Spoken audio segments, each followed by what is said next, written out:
ఎట్లా చేయాలని నేర్పించిందే మీ పార్టీ. దగ్గరుండి పవర్ని ఎట్లా మిస్యూజ్ చేయొచ్చు అని చెప్పి చూపించిందే మీ పార్టీ. తప్పుడు కేసులు ఎట్లా పెట్టచ్చు అని నేర్పించిందే మీ పార్టీ. మీరు ఈరోజు నీతులు మాట్లాడుతుంటే చాలా విచిత్రంగా అనిపిస్తుంది.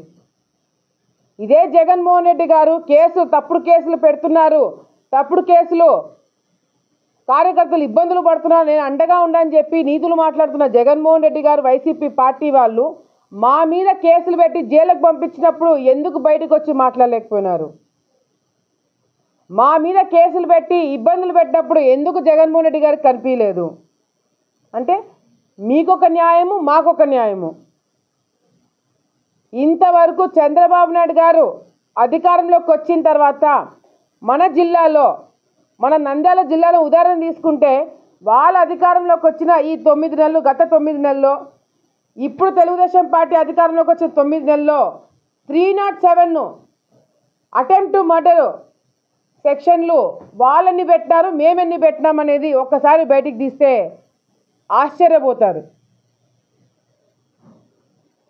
ఆల్ ఎస్పీలకి, అన్ని జిల్లాల ఎస్పీలకి తప్పుడు కేసులు కట్టద్దండి అని చెప్పి చంద్రబాబు నాయుడు గారు ఆదేశాలు ఇచ్చినారు. చిన్న చిన్న గలాటాలకి 307 పెట్టకండి అని చెప్పి ఆదేశాలు ఇచ్చినారు.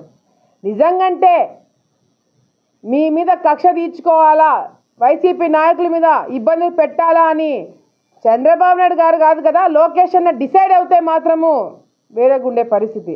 కానీ ఈరోజు మీ అందరి టైం బాగుంది కాబట్టి ఇంకా మంచి పరిపాలన, ప్రజల పరిపాలన ఇవ్వాలని తెలుగుదేశం పార్టీ నాయకులు అందరం కూడా కోరుకుంటున్నాం. కాబట్టే ఇప్పుడు కూడా తప్పుడు కేసులు మీ మీద పెట్టకుండా మిమ్మల్ని వదిలేస్తుంది ఈ ప్రభుత్వము.